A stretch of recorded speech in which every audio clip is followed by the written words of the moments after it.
everybody? It's a Monday morning, and that means it's a time for our Monday morning edition of Box Seats. I'm your host, Frank Holder, sitting in here with comedians known as Fig and Talent. These two comics have been around in the game for such a long time. They go back to comedy specials, comedy TV shows, comedy commercials, traveling around the country doing comedy, doing everything related to comedy. And now they decided, you know what, they're going to park right here and do some comedy with some sports talk. So first of all, gentlemen, Talent, how was your weekend? And Fig, how was your weekend? Oh, man, Fig, it was lovely, man. I was here taking care of some stuff, you know what I mean? Just doing what I do. Okay. All right. Talent, how was yours? Man, we had the Atlantic City weekend overnight stay Friday and Saturday. It was stupendous, Frank. I mean, A to Z, it's amazing. I figured something out with this comedy thing, with entertainment. Even though COVID is the worst thing that could have happened to us, it's going to end up being the best thing to save the business in the long run. You're in the comedy business? Okay. Yeah, we got to say something here, man. Talent done started us off already with the word of the day. It's stupendous. I will say this, Talent, that is a conversation for your other live special, your other live that you do, because I would like to right up, like, for real. It is. I'm telling you, it's crazy. Yeah, it really is. Anyway, I don't have a COVID report this morning, but I do have a couple other things to start out. So let me just start out by, first of all, congratulating Tara Vanderveer, the lady coach for Stanford. She tied Pat Summitt for the most wins in NCAA of women's basketball history, and she got 1,098 wins. And I have to say, when I was a kid and I paid attention to women's basketball here and there, I didn't think that record would ever be tied, yet let alone eclipsed. And now, in my lifetime, it will be eclipsed. So with that being said, Talent, now, we don't talk much about women's basketball, but let's just say this. I think that is, of course, a worthy type of accomplishment. Would you say so? That's an understatement, Frank. Worthy. That's I agree with you. I never thought we would have seen it. Right. So anytime you can achieve something that people don't think is achievable, period, you have just done some iconic-ish. Yes, without a shadow of a doubt. Fig, I'll say this, but she etched her name on the Mount Rushmore, I would think, right now, of women basketball coaches, without a shadow of a doubt, right now. And the funny thing is, she's not even a household name. A lot of people don't even know who she is. You know what I mean? So there's that. What's your thought? And the thing is, they probably will now, man, because Pat Summerall, man, she's a legend. Yeah, like, she is iconic when it comes to women's basketball, especially collegiate. She is just like, she is it. She is the measuring rod for everybody that's in collegiate sports, man. I mean, yeah, I saw like a couple of things on her some years ago, man. She's just amazing. You know, the things that she's done for women's basketball, man, just iconic. And to be able to catch her is a milestone. That's somebody, you know what that's the equivalent? Is somebody going 6-0 in the finals and catching Jordan. That's how iconic that is. Yeah. That's a great analogy. I just have to give you that. That's definitely a great analogy. And in other news, let me just throw this out there too before we jump into the football or basketball. Let me just throw this out there. I don't know if either one of you saw this morning or last night when the news broke, but the Cleveland Indians, who've been known as the Cleveland Indians for 105 years, they are now going to change their name, and it will be no longer the Indians because, of course, of what's going on in the world today. And with that name, Indians being said as I don't know. I mean, like derogatory. They think it's derogatory. Yeah. Maybe that's the right word to say. I'm not sure what the exact right word would be to say, but that's the way they're looking at it right now. So they're definitely going to change the name. Talent, do you agree with the name change now after 105 years? Yeah, I mean, to me, the word indigenous comes to mind because those are the people who are mostly offended by Indians because they were called Indians when they wasn't Indians for a long time. Even after we realized he didn't land in India, there was still cowboys and Indians. I get it. To me, it's not derogatory to me. So I kind of like, like there are real Indians, even though you're not an Indian. Somebody else is an Indian, and it's not a bad thing. But it's either, everybody's got their own opinion. Yeah, exactly. I understand your point. What do you think, Fig? I think he hit the nail on the head. The thing is, there are Indians, but they don't live in Cleveland. That's If they did, they I mean, did that a long time ago. Listen, I don't know what they're going to change the name to, because right now Washington don't have a clue as what they want to call themselves. The Hoo-Haws, the Cleveland Hoo-Haws. That's No, what they're talking about Cleveland radio, Cleveland around that area. They're talking about calling it Cleveland Spiders. That's what they call it. Thinking about like that right now. What? Yeah, they're thinking about calling it Cleveland Spiders. Nobody likes spiders. Yeah, they're talking about Cleveland Spiders. I'm like, that don't make no sense. So, okay, so you know, man, the Cleveland Spiders. That's hilarious. Right. So they call it the Cleveland Tarantulas. That's because that sounds vicious. The spiders, the tarantulas. That'll get your attention. Yo, the tarantulas is coming to town. Yo, watch out. You know what? I like that name. That's a good name. I like that. You better train about that really fast. That's better.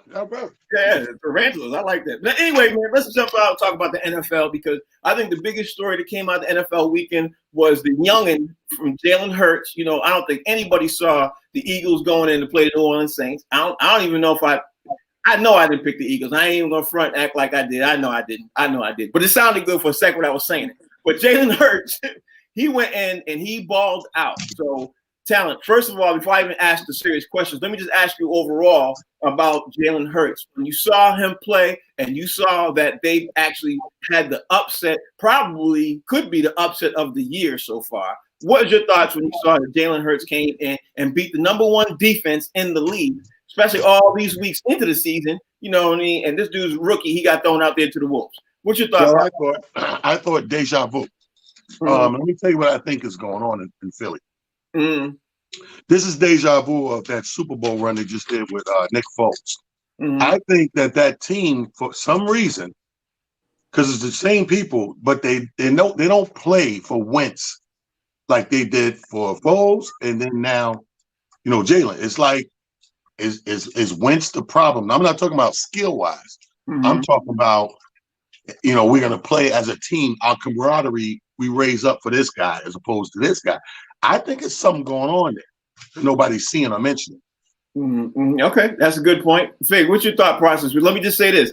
The Coach Peterson, said this morning on Philadelphia radio an hour ago, he was unsure and unclear who was going to start.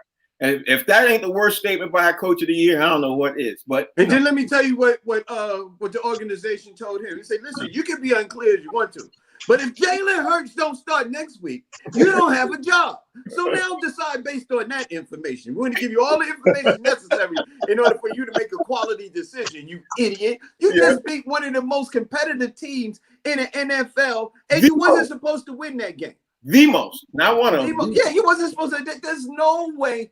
Listen, I'm telling you, there's people all over Vegas that lost a lot of money on that game because the Philadelphia Eagles was not supposed to beat the New Orleans Saints. It just, even without Drew Brees, they wasn't supposed to win that game. And let me tell you something. Talent may have a point, man, because Wentz ain't been doing good since his rookie season. Ever since he got that money, he plays good Wentz in a lifetime. And the team does not play for him. And Jalen went out there. They rallied around this rookie. And Jalen Hurts put a hurting on the Saints. Mm-hmm. So with that, it looks like the future of the Eagles, if you ask me. He almost answered my question. But let me just say this to you, Talent. What do you think the Philadelphia Eagles are going to do with Carson Wentz right now? You know, or maybe at the end of the season, if Jalen Hurts continues to play well, because they got a serious issue on there. If they move him, they get hit with a $25 or $30 million cap hit if they trade him. You know, it's dead money on their salary cap. You know what I mean? So, you know, if you're the Eagles management, yes, you know what I mean? You're like, whoa. So what do you think they're going to do? They're just going to bench him. I think sometimes the best punishment is just to make you sit here and watch. You know, because that festers inside of you. They're trying to, I think if they're smart, they'll bench him and try to use that as an incentive on him to do better and pay more attention and to come in there with him. I think it's past skills. I think it's something needs to be said off air, if you will, in the locker room, a phone call. Something's going on. This ain't just straight skills. This is because it's a deja vu. I mean, how many times has got to happen before you go, hey, something else is going on? So for the record, you're thinking that they're going to literally put that man on the bench and let him ride it out all this time until for how long? How long you think? What's the turnaround think going to be? I'm thinking like the rest of the season, especially definitely the rest of the season, and maybe 3 or 4 games going into the next season. Really? So okay? You all right? Fig. I wouldn't trade him. That would be because you know what's going to happen. You're going to trade him because he's going to get it. One thing about people who start, when you knock them down and it's their fault, they get it together. Okay. You know what I mean? They get it together. Nobody want to be out of a job or embarrassed. They get it together on their own mental time. Okay. Fig, Talent just said on the record, while we recording too, by the way, that they literally will bench Carson Wentz from now until the beginning of next season with his huge contract. Now, you agree with that statement? Because I'm going to say right now, I officially unagree with that statement. I don't think they're going to bench him. I think if Jalen Hurts, if he plays well this year, the rest of the year, I think they're trying to figure out how they can move him, and they're going to take that cap hit. That's what I think. Well, what you think? But they're taking the cap hit whether he's there or not. They got to pay him whether he's the cap hit is bigger if he stays. It's not as much if he goes. So, they are taking the cap hit regardless. But anyway. I mean, if they can find somebody to pick up that contract, which I doubt, they won't. You know what I mean? If they can find somebody, even to pick up. Here's the thing: if you can find somebody to pick up a portion of the contract, then you mitigate your damages. Yeah. But I mean, as of right now, I think it's Jalen Hurts' job to lose. Or what you'll have is probably in the history of the NFL the most expensive backup quarterback that any team has ever had. Because what are you going to do with him? I mean, you got to get something out of the dude. Right, you know what I mean? Even if you made him a holder a placement holder for the kicker, you got to get something out of this kid. Right. Last question about the Philadelphia Eagles. Talent, when you saw Jalen Hurts, you think he's going to be able to repeat that performance next week and everything else after? Because I'm going to go on record and say, even though when the NFL teams get some tape on him, I think he's going to still be just as good. That's what I think. Because that boy, he literally looks special. And, I saw it twice this year. Once with him and the other one with Justin Herbert. That's me. Who are they facing coming up this week? I didn't even look at it. That's going to make a difference. I do believe that every just team played the number one team in the entire NFL. So it doesn't matter. Some teams are better at handling tape than others. Okay. Some people they all watch tape, but everyone don't execute off the tape. Otherwise, you would have 0 losses. Correct. So depending on who they're playing this week is whether you'll see the exact same guy, that type of good, or maybe a step down. He's not going to be bad. But will he be that type of good? Because they put an ass whooping on it. This was special. Mm-hmm. It was. So is it going to be a repeat of special? Maybe not. But will it be good enough to get a W? Maybe so. Okay. All right. Fig, you think Jalen Hurts is going to be a star? I think so, man. I think he's right now. I mean, clearly he's still a rookie, but I think he's a bigger version of Russell Wilson. Mm-hmm. He's like this kid when he runs. He's running downhill, and to tackle this kid, that's not something that defense. If he gets past that front line, that is a lot of weight to put on a defensive back, man. That is they don't want to see this guy coming at full speed. He's fast, he's big, he's strong, he's got a decent arm. I think he'll develop into a better passer, but no team's gonna really want to see this kid because if he breaks free, because he ran for over 100 yards yesterday too. If he breaks free, he's a problem. And he looked really good running. Like I that's what made my eyes open up wide because he was throwing dart and he ran really, really well. You know what I mean? And he just made some good decisions. You know what I mean? Put it to you this way: to tackle that kid, it hurts. Yeah, good point. Yeah, good point. No pun intended. Let me talk about the next game, man. I got to talk about the other game that everybody's talking about this morning. Pittsburgh ran into a Mack truck called the Buffalo Bills yesterday, right? Pittsburgh, and I've been saying this on this show. Have I not been saying Pittsburgh is overrated? I've been saying it. I've been saying Pittsburgh is overrated, and they're going to run into a really good team. I thought they would do it later on and get to the playoffs. But anyway, I think Pittsburgh and their defaults have been exposed. What do you think after you saw Pittsburgh lose to the Buffalo Bills yesterday? Well, I think I expected it. First of all, it's Buffalo. Buffalo's having a season to be reckoned with. So first of all, it's Buffalo. So I expected the loss. But again, Pittsburgh's still going to be in the way. We knew they were going to cap out to normality, right? We knew that undefeated record was going to at some point. It behooves them. You ask me. These two losses, it does them justice going forward. Because if they would have went into the playoffs undefeated, you said Frank, New England. So, dig. You don't want to go all the way undefeated. You want to have that loss, be yourself a rebooting session. So if they got two back-to-back, gave them a reboot. It was what I expected. Now, I expect them to win. Okay. Wow. Okay.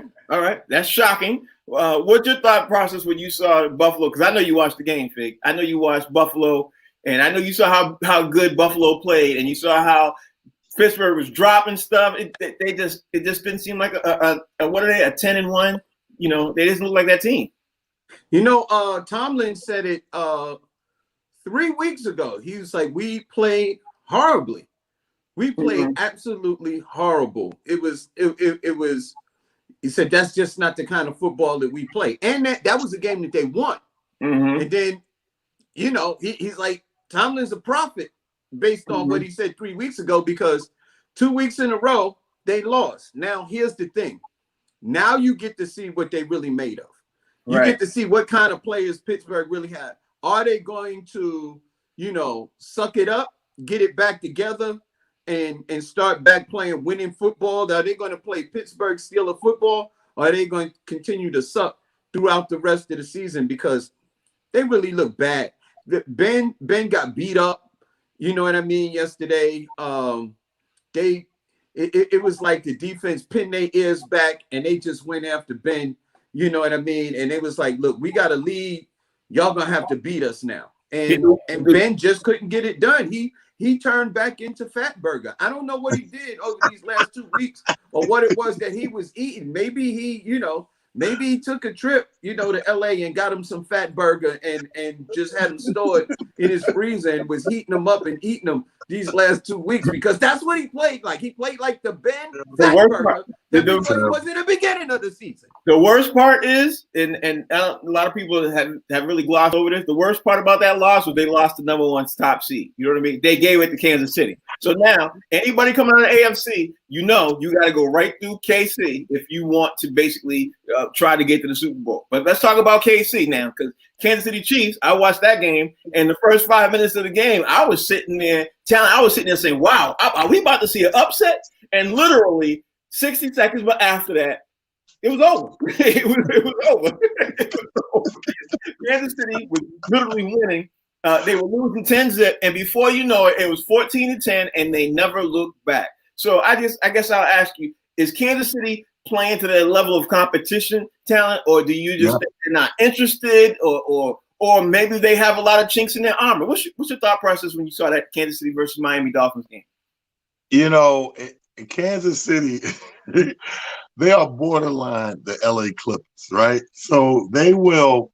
The only difference in them is they will pull it out in the end. Like you clearly see they're relying on their talent individually. So they'll be like, you'll watch 2 quarters into the first half and be like, some weird team. You'd be like, why are the Texans tied at 21 at the half with Kansas City? And then Kansas City will go in there, have a little Pepsi, have a little pep talk in there, and come out and play Kansas City ball. And then the end will be like 49-21. They're borderline playing around like the Clippers, in other words. So I think that, I don't know if it's an excitement thing and it's good for the league to not blow everybody out and let's make these games competitive for TV, because we tune out. Let's keep it real. Fans tune out games early if they're blowouts. You don't sit there 40-10 and glued to your TV. So I think they're playing around. They remind me of the Clippers. Mess around, get bit. You know what I mean? You know what? I've said it before on the show. They're gonna mess around and lose. They better not do that in the playoffs, because they slip around and lose. Then they're gonna be in some serious trouble. Fig, what's your thought process when you see that? You know, when I see Kansas City, man, it seems like they play into the level of their competition, because when they play teams that are supposed to beat them, they beat the hell out of them from the beginning to the end. Yeah. And then when they play teams that they're supposed to beat, it seems like they go through the motions. The one thing that concerned me yesterday, it was on a touchdown catch. It seemed like Tyreek Hill may have slightly pulled the hamstring a little bit. Yeah. It was on one of those plays. That's the only thing that concerns me. If Kansas City is healthy, you know, the rest of the league could just pretty much pack it in. They're gonna be a problem. If they're healthy, they're gonna be a problem. There's no doubt about it. So especially now, since they got the number one top seed in the AFC, you got to go see Kansas City, and they got home field advantage now. I think honestly, unless they have some injuries, I think it's a wrap. I think they're going to the Super Bowl. But let's talk about the NBA now, because to be honest with you, the NBA had some interesting things that happened over the weekend. And let me say this before I even jump into the NBA games and everything else.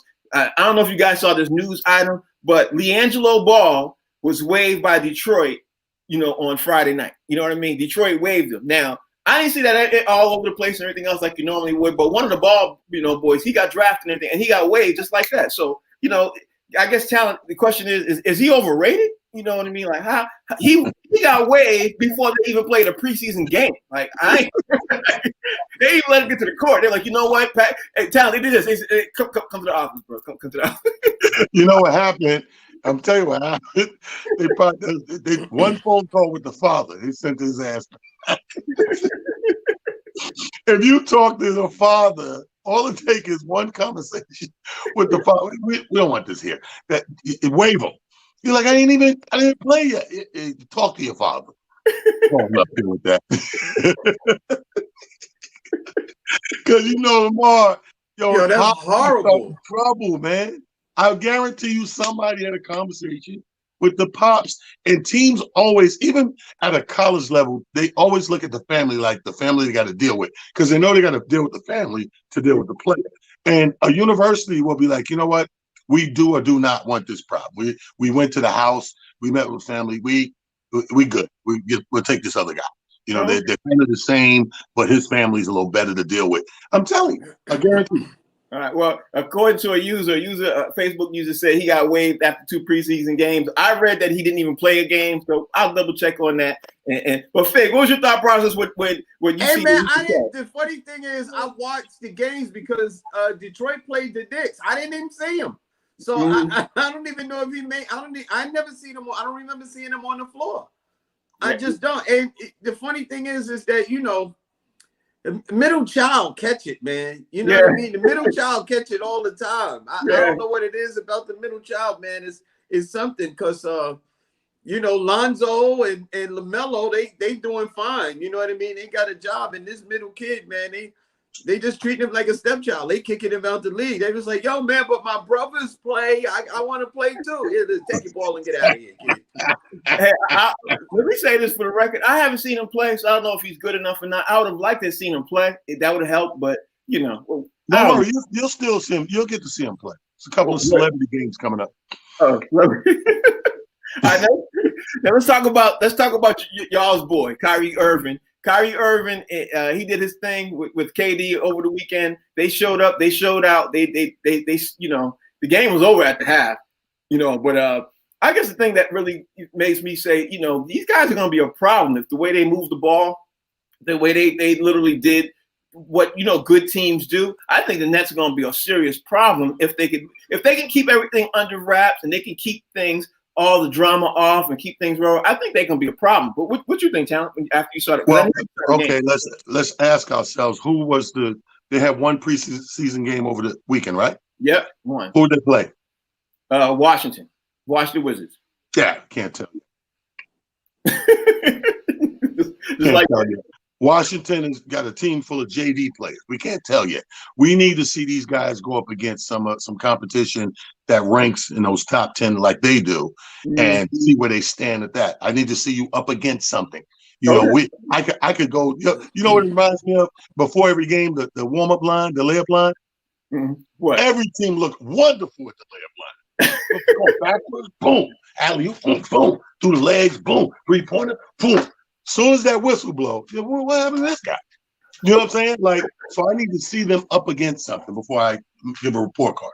Okay. All right, Fig. What's your thought process when are you along the lines of what Talent thinking? Yo, man, I've been saying it all along. If the Knicks are healthy, the Knicks, Lord have mercy. If the Nets are healthy, they're gonna be a problem. I want to see what they do when they play against the Knicks, because that'll be a real test for them right there. You know what I mean? Mm-hmm. They got to come across the water, come across the bridge, and come to the Garden and see how you play when you get to the Garden, baby. Frank said, mm-hmm. But no, man, Tom is right, man. It's like, look, it's like Seattle this week, man. They played the Jets and they scored like 40 points, and you're like, yeah, but it's the Jets, Seattle. Like, yo, you won that game, you won it handle. Like, who cares? Mm-hmm. You want to see the Nets up against a real team. But here's the thing: KD and Kyrie healthy, and they getting into that, that NBA form when they get their legs up under them. We see them a couple games in. I think they're gonna be a problem, man. Yeah, I really do. I think they will be too. Speaking of teams, going to be a problem. Let's talk about the Golden State Warriors because they went up by 20, but yet and still, of course, when the veterans get off the bench, they go sit down and everything else. The young Bucks started playing out, and of course, the Denver Nuggets end up storming back and made the game tight. But I was really interested in seeing, when I saw in the highlights, I was really interested in seeing how their young talent is coming in and coming to play. So I think that the Dubs look like they got something special getting ready to come on there, man. Look like they're gonna be a problem too. So, speaking of problems with the Dubs, I just think that there'll be a problem. So Talent, do you think that, even though they have Klay Thompson injured, do you think that we could expect and we should expect, the Dubs to be back up in the mix in the finals, possibly, at least in the last two top? Absolutely. Klay Thompson to me is icing on that cake. I mean, they got some good red velvet anyway. You know what I mean? Yeah. You get that baker. You ever had that baker? They run out of frosting. You're like, damn, we don't have the frosting. Cake's still good though. Yeah, Cake good as mug, but you just don't have that little icing to go on it. Klay Thompson is the icing to everything that Steph embodies over there. One thing about Steph is I think he don't get enough credit for how he brings the team together collectively to play as a unit. Right. Everybody gets caught up in Steph's individual accolades and don't really look at him as a guard bringing a team to cohesiveness. Mm-hmm. So even with Klay's icing, you should still have a hell of a cake. Mm-hmm. You know what I'm saying? I think they're going to come with that red velvet, baby. They're going to be competitive on the West. I put them in the top 6. Mm-hmm. Okay. You said the top 6. I personally might even put them in the top 4. I can literally see them in the top 4. Fig, what you think after you saw them boys ball out? Let me tell you something, man. These guys is next level. If they get a little chemistry, because it's not so much the players. I mean, you need stars to win. The style of basketball that they play is winning basketball, baby. It's move the ball. Everybody's involved, and guess what? You don't have one guy or two guys standing around watching. Everybody knows that if you're open, I don't care who has the ball, whether it's Draymond Green, Steph Curry. I don't care whether it's a star or the last man on the bench. If you are open and you can hit a shot, they're going to pass you that ball. Yeah. Steph Curry will pass the ball to a rookie if he know he can knock down that shot. And that makes when the ball is moving and everybody's touching the ball, the entire team is engaged. Mm-hmm. And now you really got to play 5-on-5 because all of these dudes can score on you, and any one of them can take a shot at any time. Now let's talk. What team does that remind you of? The Bulls. Magic Johnson Lakers. Yeah. The Lakers. Think about the Lakers during Magic's era. He had a revolving door of no-name brand or regular players that he made look great. Like you said, you open, you getting that rock. Yeah, but the Bulls did that too. The Bulls did that too with the way they did the triangle offense. They made sure that it was going to be the open man was getting that shot. So you know what I mean. So but the open man was always the same guy. The open man was 3 usual suspects. The difference in Magic Lakers, it was anybody on the floor. That's the thing about Golden State. Like you said, whether it's the last man on the roster or a star player, they can get that shot. One thing about the Bulls, the triangle was designed for Paxson, Kerr, the shooter usually ended up with it. Armstrong or Jordan, of course. Yeah, there's no doubt about that. Think about that team that Golden State had when they won their first championship. It was Barbosa, Spades, Bogut. Like everybody got the ball. It's just like, yo, these dudes are all world. And then as soon as they left, he's like, yo, what happened to their game?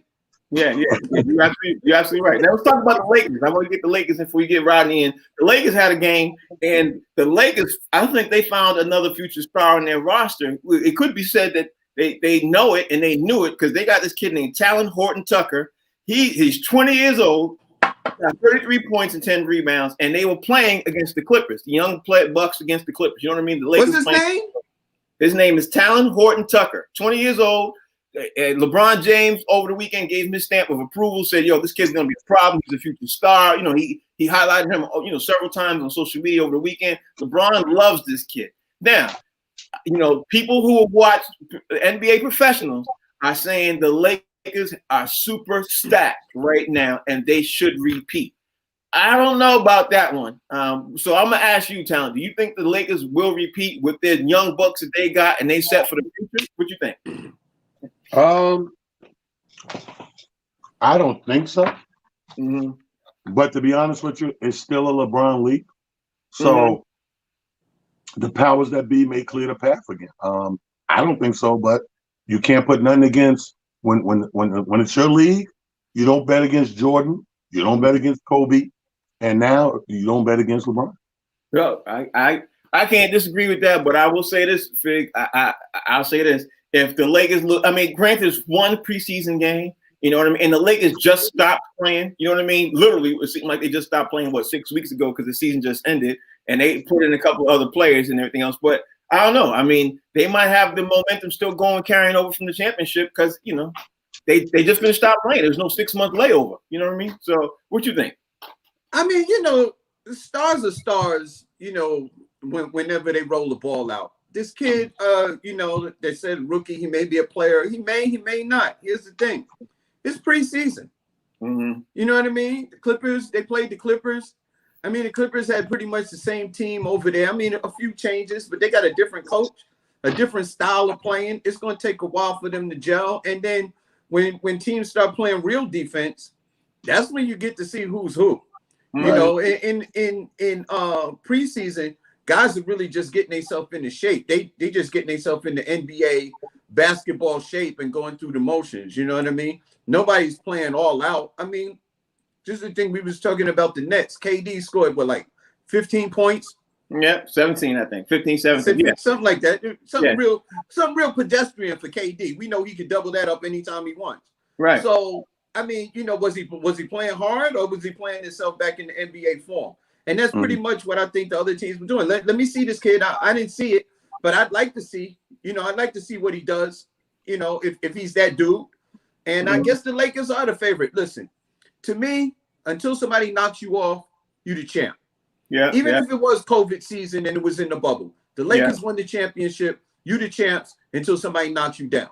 See, here's the problem, or I shouldn't say problem. Here's the issue. Some teams just stopped playing because they were in the bubble. Other teams haven't played together as a team in 6 months. So some people could literally sit there and say that could be almost unfair to the teams that haven't played together in organized NBA, level type of play. You could say that, but I don't want to keep that part of the conversation going. Let me bring in my man, Mr. Rodney Perry, see what he disagree or agree. First of all, Rodney Perry, how you doing, man? We ain't seen you in a couple of days, so how's everything, brother? How you doing? Nothing's changed.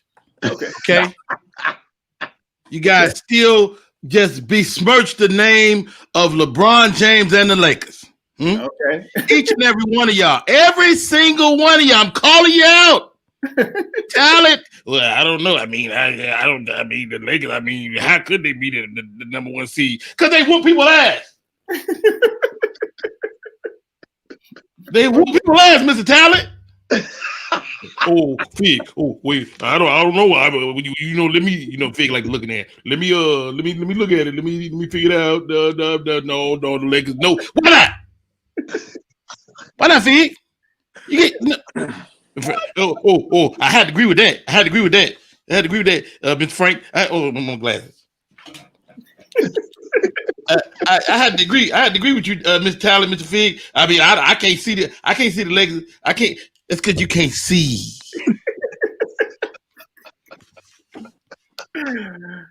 Let me figure this out. First of all, let's look at the red velvet cake of it all, okay? Because just when I thought we had made it through the show without a legitimate analogy, Talent never failed to let me down. Every show. Red, see, so it always start off like a story. So you got the red velvet cake, right? And Clay Thompson, he's the icing. He's the icing on the cake. I'm sitting there going, this guy's a genius. This guy is the musical genius. He's not even trying to do this, and it just happened. Yeah, that's true. You still like the cake. How about this? How about this, Mr. Talent? You might not need the icing, but you damn sure want it. You don't want no dry ass cake. You don't want no dry ass cake. Right. Yeah. Steph Curry is a good cake, but you still want some damn icing. Who gonna be the icing? Who gonna be the icing moving forward? We can't have no cake without no icing. And guess what? We need some icing. We need some milk. We need some milk. We need some eggs. We need a whole lot of shit. And I don't know if these guys. I mean, they look great. They look great. I like the way they look. But again, this preseason, we don't even know who's gonna be on the roster for real. We don't even know that yet. Let's move on. Kyrie and KD look good. I was looking at the game more so to see that KD has some explosiveness. Was he able to take the ball off the dribble? He looked like ain't nothing ever happened to him. And people question this injury is one of them injuries that's tough to come back from. But he obviously took the right amount of time back. But I hope this guy can make it through the season. I mean, as much as Kyrie get on my nerves, he's a baller. He's the real deal. Kyrie Irving is not a game. He's emotional. He's unstable. He's probably going to get injured, but he is dope as hell as long as he's on the court. Y'all was talking about where the Golden State could be the top 6. Oh, I think they could be the top 4. Guess what matters? The top 1. That's all. One. The only top that matters is I'm the top 2 millionth in the league right now.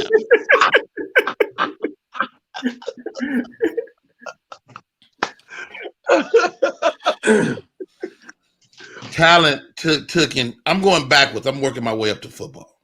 Okay. Talent took in besmirched the name of the Kansas City Chiefs by comparing them.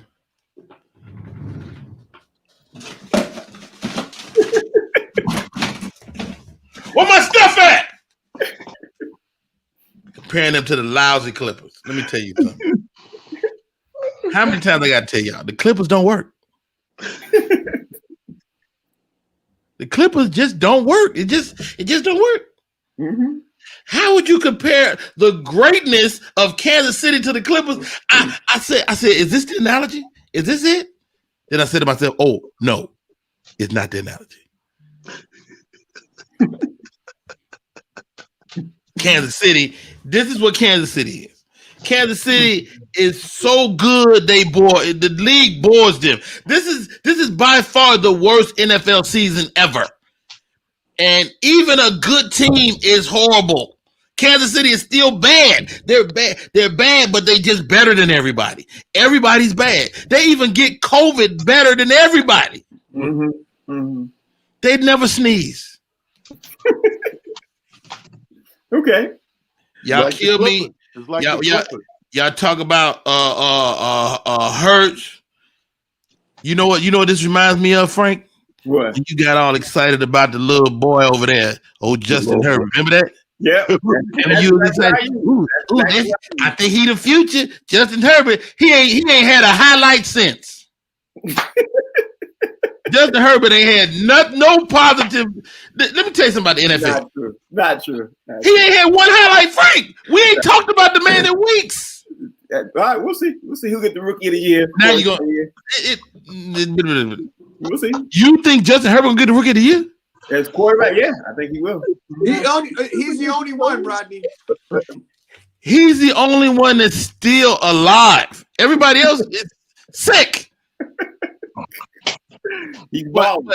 But he's a perfect example, and Hurts is a perfect example of the NFL not having tape on you. Talent always talks about the homework. NFL does homework better than everybody. Once they get tape on you, you can run around.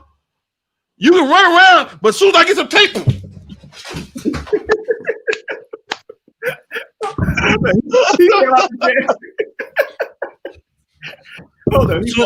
soon as I get some tape on your ass, we gonna make a motherfucking. I'm sorry, excuse me.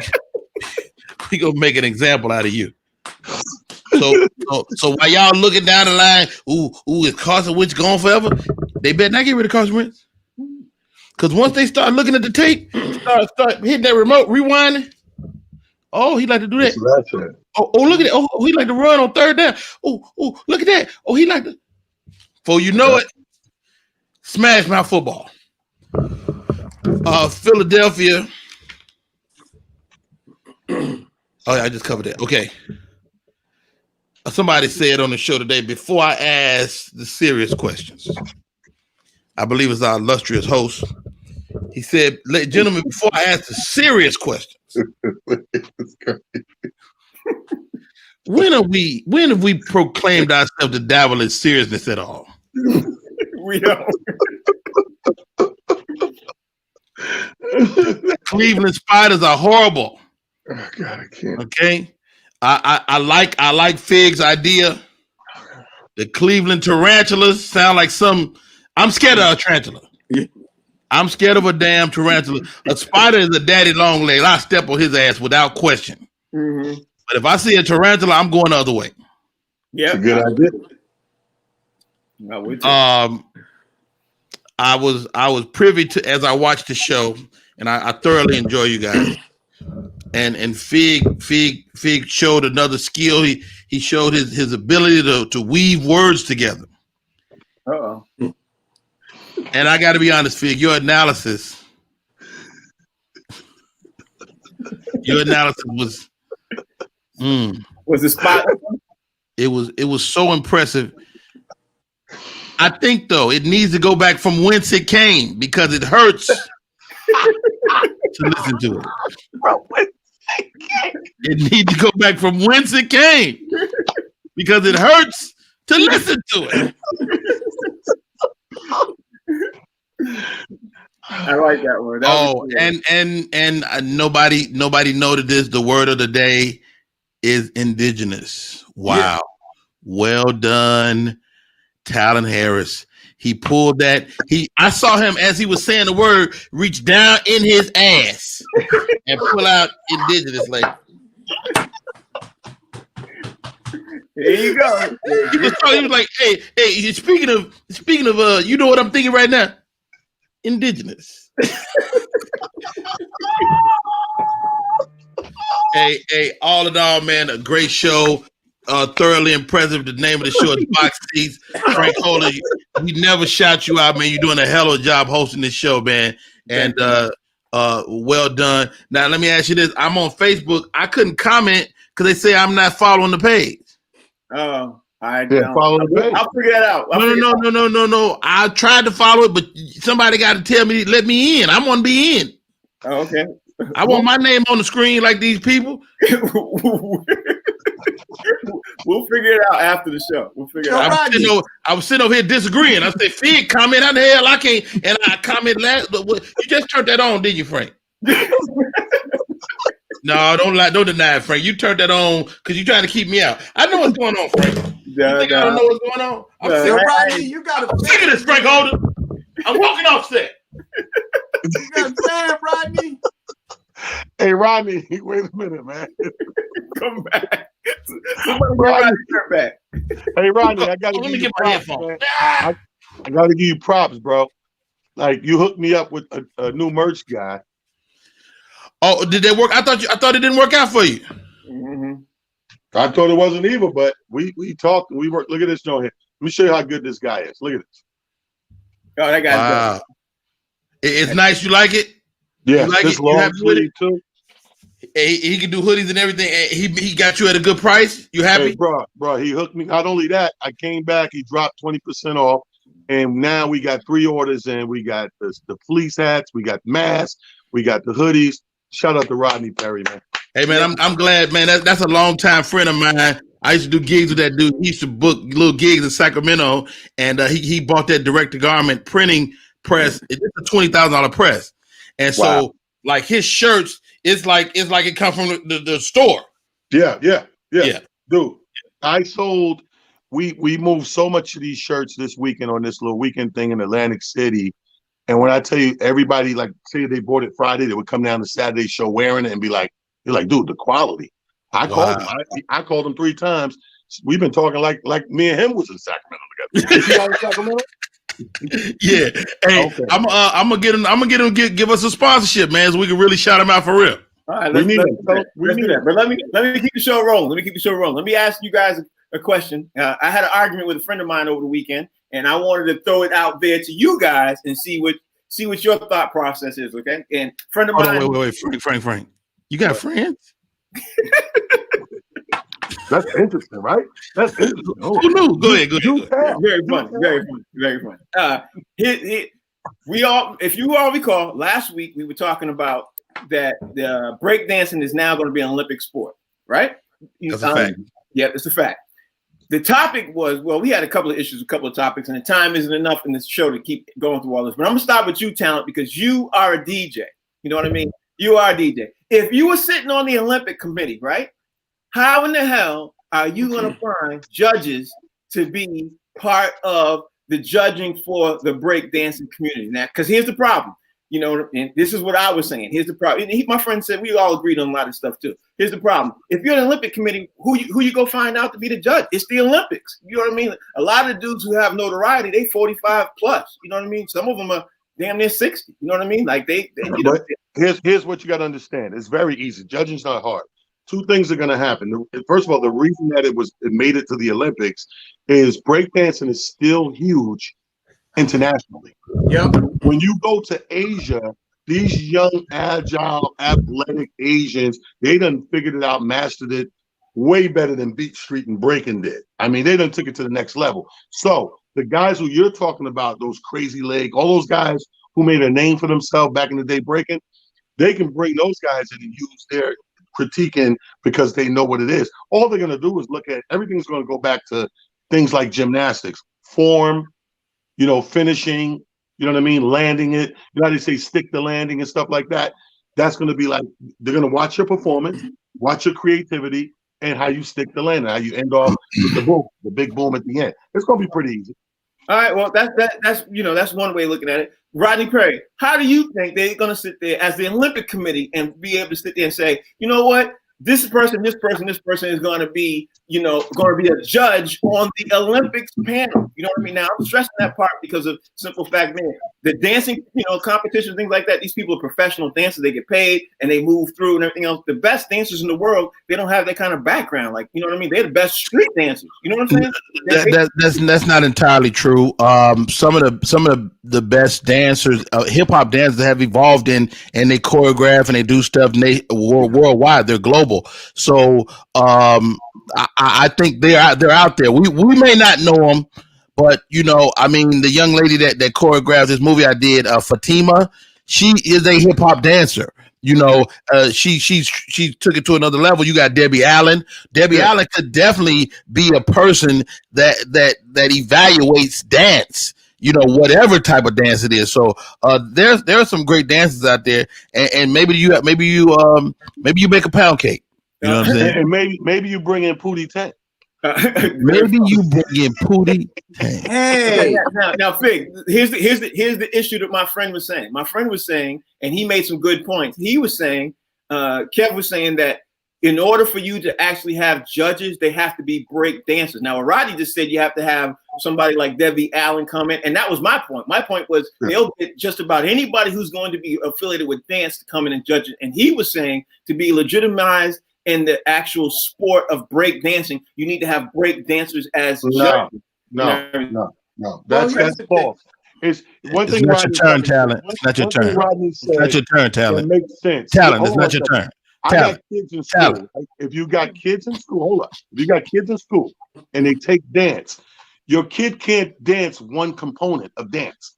The kid, to be graded, has to learn all the dances and be graded on all the dances. So he had a great point when he said, like a Debbie Allen, because Debbie Allen taught dance. She went side by side with, say, like the Alvin Ailey School of Dance. So they dance all brackets from ballet to classical to breakdancing. Those are going to be your judges. They're not going to be just breakdancers. Go ahead, Fig. I'm sorry. I was thinking, first off, you're gonna have to have somebody that can speak and somebody that can commentate, because your judges, they usually do a lot of talking also during the competition and give you the ins and outs. So on the other hand, you are going to have somebody that knows something about breakdancing itself, because it's breakdancing is a combination of different styles of dance, and they put it all together. I wonder if they're going to have like competitions where it's just a one person breakdancing, or they're going to have like teams, because I've seen some video on 2 to 3 people doing together and have like synchronization and stuff like that. I think you're going to have somebody that knows something about breakdancing to make it authentic. Hold on, let me. I'm gonna give you back the floor in a second. Let me just say this: if it's like normal Olympics, it would be teams, and you represent your country. You know what I mean? So I think it would be 4 or 5 people from the U.S., 4 or 5 people from Japan, 4 or 5 people. Yeah. I mean, that's how I think they would do. Anyway, I'm sorry for interrupting. Go ahead, finish. And I'm thinking, like, look, like Talon said, it's gone global, and I think to make it, to really make it authentic and official, you got to have somebody that knows something about breakdancing in there somewhere, because if not, then maybe you don't know what you're looking at. Maybe you don't know the degree of difficulty to pull off a move or something like that in breakdancing. You know what I mean? If you don't have somebody that's actually done it, they have competitions right now. So maybe they can pull from those worldwide competitions and get some of the judges that are there, to be a part of the Olympic Committee. All I know is this. It would be real interesting to see how they sit around and try to figure out who's going to be the judges, who's going to be the commentators, and who's going to be affiliated with around breakdancing overall, because I don't see how you put it together without going to certain people who are professional. Go ahead. No, I was going to say the one thing is that I just hope they don't try and do it and exclude brown faces, because that's an art form that we created. So I hope you don't take our art form and then push us out. I don't think they can do that. I would be scared and fearful of that they're going to do too much of one thing. If they have a judges panel, and Talent can tell you this too, because as being a DJ, you got to have judges from all over the world sitting on that panel too, right? You know what I mean? If you talk about breakdancing, are there enough people all around the world who in breakdance? I guess there are, because they're making it. Yeah, man. Yes, sir. I guess they are. We finished this conversation because hip hop went global, man. Like Talon was saying, some of our old hip hop artists that were from here, they travel all across the country performing, and they to huge crowds. Right. Well, we got to get ready to wrap up the show. We got to do that already. Yeah, we got to get ready to do that. But I want to say this. Tomorrow, we're going to talk about what I just saw that just dropped, is that it looks like people are having conversations about the trade of Carson Wentz. We're going to definitely talk about that. We're going to also talk about James Harden, because I purposely did not want to talk about that today, because talking about him and disrupting Houston is driving me nuts, because it's in the news every single day. So we're going to talk about that tomorrow's show. But today, let me thank Fig. Let me thank Talent. Let me thank Rodney Perry. Talent, tell everybody out there how they can follow you, bro. Hey, follow your boy today on Facebook at King Talon Harris, on Twitter at It's Just Comedy, and Talent the Comedian on IG. Just that simple. There you go. Rodney Perry. You see it. It's on the screen. Rodney Perry Live. Rodney Perry on all social media platforms. They're trying to keep me out. Fig, tell about how you have it. You see it on the screen. It's comedian. This comedian Fig on social media platform. Yo, Rodney, pick me up, man. I was trying to get your conversation yesterday. Okay. All right. We'll talk about that off the air. Right now, this is the show called The Box Seats. I'm your host, Frank Holder. Make sure you download the Humor Mill app. Tell a friend to tell a friend. And if you can, call your cable service provider, ask them to add the channel because we are on, of course, broadcast linear platforms too. So with that being said, we'll be back tomorrow, Monday. We can finish this conversation about of course, Hurts. We're going to talk about Hurts. We're going to talk about James Harden. We're going to talk about more NFL, NBA, and of course, tonight's NFL game. We got all that and then some. So and I'm going to disagree.